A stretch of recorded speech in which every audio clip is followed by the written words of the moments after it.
नमस्कार. आवाज माझा वृत्तवाहिनीत आपल्या सगळ्यांचं स्वागत. वळीच्या काही ठळक घडामोडींकडे.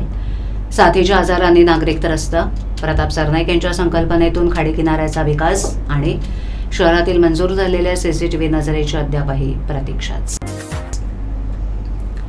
साथीच्या आजाराने पुन्हा डोकं वर काढलंय. ठाणे शहराला malaria, dengue, typhoid, swine flu आणि अतिसार सारख्या साथीच्या रोगांचा विळखा पडल्यानं पालिकेच्या आरोग्य विभागातील कर्मचाऱ्यांची झोप उडाली आहे. सध्याच्या घडीला साथीच्या आजारांचे एकूण 241हून अधिक रुग्ण उपचार घेत असून सर्वात जास्त म्हणजेच 113 मलेरियाचे रुग्ण ठाण्यात असल्याची माहिती पालिकेच्या आरोग्य विभागानं दिली आहे. साथीच्या आजारांना आळा घालण्यात आरोग्य आणि यंत्रणा सपशेल फेल ठरल्याचा आरोप नागरिकांनी केलाय.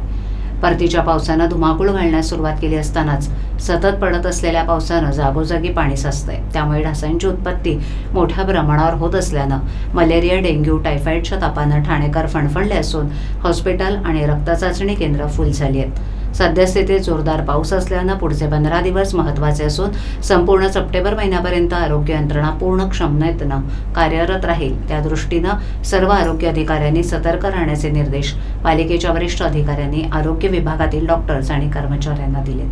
ठाण्यात मलेरियाचे 113 रुग्ण आढळून आले तर डेंग्यूचे 40, स्वाईन फ्लूचे 14, टायफॉइडचे 3, अतिसार आजाराचे 71 असे एकूण 241 जणांना अवघ्या 25 दिवसात साथीच्या आजारानं ग्रासलं असल्याची माहिती पालिकेच्या आरोग्य विभागानं दिली.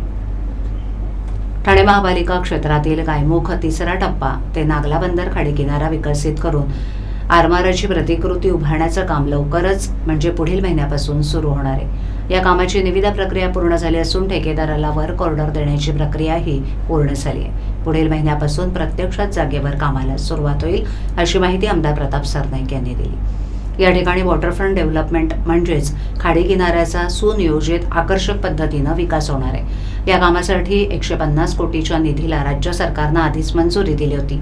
हे काम सुरू करण्यासाठी आवश्यक पर्यावरण खात्याची CRZची परवानगी पालिकेला मिळाली असल्यानं आता काम सुरू करण्याचा मार्ग मोकळा झालाय, असंही आमदार प्रताप सरनाईक यांनी सांगितलं.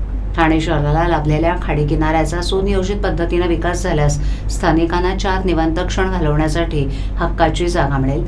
त्या परिसराचं सुशोभीकरण झाल्यास शहराच्या सौंदर्यात भर पडून पर्यटनाला चालना मिळेल. ठाणे शहराला लाभलेल्या नागला बंदर खाडी किनाऱ्याचा नियोजनबद्ध पद्धतीनं विकास व्हावा, वॉटरफ्रंट डेव्हलपमेंट केली जावी अशी मागणी आमदार प्रताप सरनाईक यांनी केली होती. मुख्यमंत्री एकनाथ शिंदे यांच्याकडे या कामाचा पाठपुरावा सुरू ठेवला होता. या कामाचे डिझाईन संकल्पचित्र तयार करण्यात आलं. परदेशात जसे वॉटरफ्रंट डेव्हलपमेंट करून परिसर सुशोभित केला जातो, त्या परिसरात नागरिकांसाठी अत्याधुनिक सोयीसुविधा असतात, त्याच पद्धतीनं नागला बंदर खाडी किनारा सौंदर्यीकरण करण्यासाठी हा आराखडा बनवण्यात आलाय. गुजरातच्या साबरमती रिव्हरफ्रंट डेव्हलपमेंट प्रमाणेच घोडबंदर खाडी किनारा विकसित करण्याची आमदार सरनाईक यांची संकल्पना आहे. या सुशोभीकरणाच्या कामासाठी पहिल्या टप्प्याचा खर्च 150 कोटी इतका असून त्याला राज्य सरकारनं मंजुरी दिली होती. ठाणे महापालिकेनं निविदा प्रक्रिया पूर्ण केली आहे. ठेकेदाराला कार्यादेश देण्यात आला असून पुढील महिन्यापासून कामाला सुरुवात केली जाणार आहे.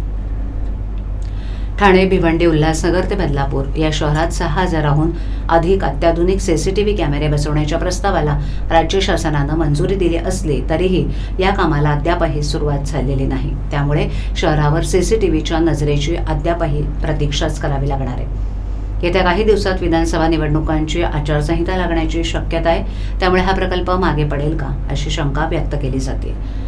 ठाणे, भिवंडी, कल्याण, डोंबिवली, उल्हासनगर, अंबरनाथ आणि बदलापूर ही शहरं ठाणे पोलीस आयुक्तालय क्षेत्रात येतात. या शहरांमध्ये एकूण 35 पोलीस ठाणे आहेत. गुन्हेगारीला आळा घालण्यासाठी शहरात पोलिसांची पथकं, गुन्हे अन्वेषण शाखेचे कर्मचारी गस्त घालत आहेत. लोकसंख्येच्या तुलनेत पोलिसांचं मनुष्यबळ अपुरं आहे. मागील काही वर्षांपासून आयुक्तालय क्षेत्रात मोठ्या प्रमाणावर गुन्हेगारी वाढली आहे. बालक महिलांवर लैंगिक अत्याचाराच्या घटना घडत आहेत. तसंच सोनसाखळ्या चोरी, दरोडे, हत्या, हत्येचा प्रयत्न यासारखेही गुन्हे घडत आहेत. ठाणे महापालिका क्षेत्रात पालिकेनं काही भागात सीसीटीव्ही कॅमेरे बसवले आहेत, परंतु हे सीसीटीव्ही कॅमेरे पुरेसे नाहीत. तसंच त्यांची दृश्यमानताही चांगली नाही. तर कल्याण, डोंबिवली महापालिकेनं शहरात स्मार्ट सिटी अंतर्गत 1000 सीसीटीव्ही कॅमेरे बसवलेत. ठाणे आणि कल्याण वगळता इतर शहरात शासकीय योजनेतून सीसीटीव्ही कॅमेरे बसवलेले नाहीत.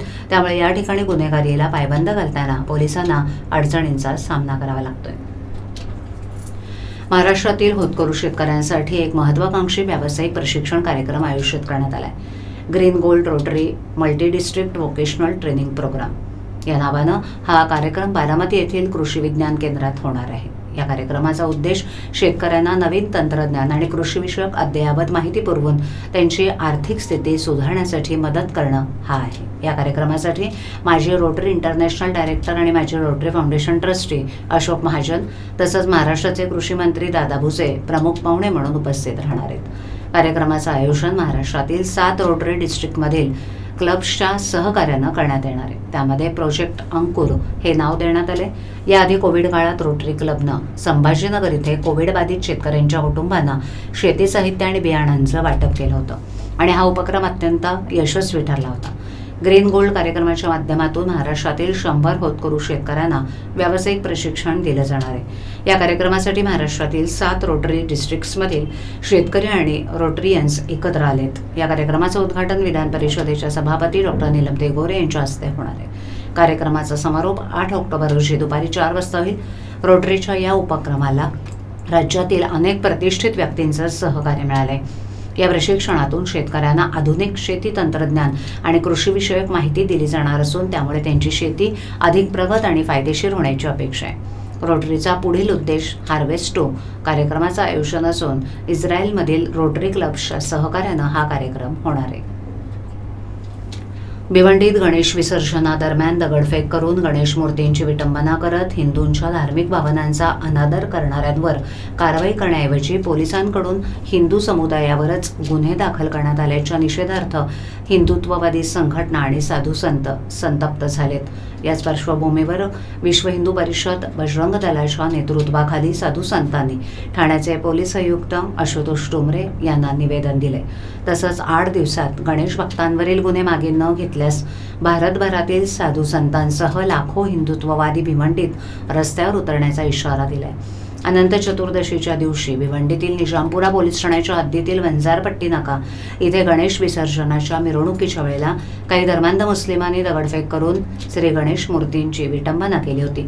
यावेळेला पोलिसांकडून हिंदू समाजाला टार्गेट करत लाठीचार्ज केला होता। तसंच गुन्हेही दाखल केल्यानं या संदर्भात विश्व हिंदू परिषद कोकण प्रांताच्या नेतृत्वाखाली साधू संतांनी बुधवारी ठाणे पोलीस आयुक्तांची भेट घेऊन निवेदन दिलं। त्यानंतर साधू संतांनी शासकीय विश्रामगृहात आयोजित पत्रकार परिषद घेऊन पोलीस प्रशासनाच्या उफराट्या कारभाराचा पाढा वाचला। तसंच भिवंडीत गणेश भक्तांवर दाखल केलेले गुन्हे 8 दिवसात मागे घ्यावेत, अन्यथा भारतभरातील तमाम साधू संत, विविध आखाड्यांचे महंत, वारकरी संप्रदाय, 500 नागा साधूंसह लाखो हिंदुत्ववादी मंडळी भिवंडीत धडकून आंदोलन छेडतील असा इशारा देण्यात आला।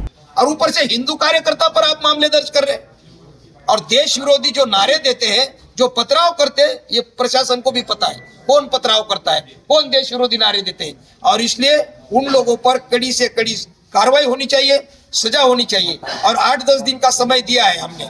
अगर उनके ऊपर कार्रवाई नहीं हुई, हमारे लोगों पर झूठे मुकदमे वापस लेना चाहिए। और इसलिए हमने 8-10 दिन का समय दिया है, नहीं तो पूरे भारत के जो भी हमारे साधु संत है, अलग अलग अखाड़े के वारकरी संप्रदाय, साधु संत, सन्यासी, सभी लोग एक साथ आकर वहाँ हम बड़ा एक आंदोलन करेंगे। हम कुछ दिन के बाद महाराष्ट्र के सम्माननीय मुख्यमंत्री जी, उप मुख्यमंत्री जी, इनको भी मिलेंगे। और आज सीपी साहब को हमने निवेदन दिया है, उन्होंने आश्वस्त किया है कि 8-10 दिन में हम इसका हल निकालेंगे। तो हमारा एक भरोसा उनके ऊपर है और इसलिए जल्द से जल्द हमारी जो भी पीड़ा है वो माने हिंदू समाज की जो पीड़ा है। और नहीं तो हम साधु संत बड़ा आंदोलन करेंगे और भिवंडी शहर में ही हजारों लाखों संत आकर हम देशभक्ति का जागरण करेंगे। हमारा समाज बचाना हमारा कर्तव्य है और इसलिए हमें कायर ना समझे प्रशासन केवल हिंदुओं पर ही कार्रवाई क्यों करता है और जो पथराव करते, जो देश विरोधी नारे देते हैं, उनके ऊपर कार्रवाई कुछ नहीं है। तो ये नहीं चलेगा, हम बर्दाश्त नहीं करेंगे। हमारे कार्यकर्ता मानवतावादी काम करते हैं, दादा गोसावी मानवतावादी काम करते, तो इनको आतंकवादी घोषित करने में लगे आप, ये कैसे चलेगा। हम साधु संत उनके साथ है, हम सरकार से मांग करते, इनके ऊपर अगर कुछ हुआ तो हम साधु संत चुप नहीं बैठेंगे। ये सरकार की जिम्मेदारी रहेगी, महाराष्ट्र सरकार और भिवंडी ठाणे की प्रशासन, पुलिस प्रशासन, उनकी जिम्मेदारी रहेगी इनको पर्याप्त सुरक्षा दे। और जो भी देश विरोधी जो भी नारे देते हैं और जो भी पथराव करते शोभा यात्रा पर, इनके ऊपर कड़ी कार्रवाई हो, ऐसी हम मांग करते हैं। राज्यातील दूध उत्पादकांना दिलासा देणारा महत्त्वपूर्ण निर्णय महायुती सरकारनं घेतलाय। राज्य मंत्रिमंडळाच्या बैठकीत गाईचे दूध अनुदानात वाढ करण्याचा निर्णय घेण्यात आलाय. त्यानुसार दूध उत्पादकांना आधी दिल्या जाणाऱ्या 5 रुपयाच्या अनुदानात वाढ करून आता 7 रुपये प्रति लिटर अनुदान देण्यात येणार आहे. गेल्या काही दिवसांपासून दुधाचे दर कमी झाल्यानं शेतकऱ्यांना आर्थिक तोटा सहन करावा लागत होता. या निर्णयामुळे शेतकऱ्यांना प्रति लिटर 35 रुपये दर मिळत राहतील. यातील 28 रुपये दूध संस्था देईल तर उर्वरित 7 रुपये शासनाकडून अनुदान म्हणून दिले जातील. हे अनुदान थेट शेतकऱ्यांच्या बँक खात्यात वर्ग केलं जाईल. ही योजना 1 ऑक्टोबर 2024 पासून लागू होईल आणि राज्यातील सर्व सहकारी आणि खासगी दूध प्रकल्पांना दूध पुरवठा करणाऱ्या शेतकऱ्यांना या योजनेचा लाभ मिळणार आहे. दूध उत्पादकांना दिलासा देण्यासाठी महायुती सरकारनं उचललेलं हे पाऊल महत्त्वपूर्ण ठरणार आहे. महायुती सरकारच्या या निर्णयामुळे शेतकऱ्यांमध्ये समाधानाचं वातावरण असून राज्य सरकारला याबद्दल कौतुक मिळते. आवाज माझावरील एखादी बातमी पाहिजे राहून गेली असल्यास यूट्यूबवर ती तुम्ही पाहू शकता. तर मग नक्की सबस्क्राईब करा आवाज माझा. अशा ठळक घडामोडी शेवटी पुन्हा एकदा. साथीच्या आजारांनी नागरिक त्रस्त. प्रताप सरनाईक यांच्या संकल्पनेतून खाडी किनाऱ्याचा विकास आणि शहरातील मंजूर झालेल्या CCTV नजरेची अद्यापही प्रतीक्षाच. आपल्या विभागातील काही सूचना अथवा समस्या असल्यास ते आमच्यापर्यंत जरूर पोहोचवा. आम्ही तुमचा आवाज नागरिकांपर्यंत नक्की पोहोचवू. आम्हाला संपर्क करण्यासाठी आमचा पत्ता आवाज माझा 103 सायलेक आदर्श नगर कोलपाट रोड ठाणे पश्चिम. आमचा दूरध्वनी क्रमांक 7666214141. आमचा ईमेल ID awazmaza.tvnews@gmail.com. तर पुन्हा भेटू याच वेळाच ठिकाणी काही नवीन घडामोडींसह आवाज माझा वृत्तवाहिनी. तोपर्यंत नमस्कार.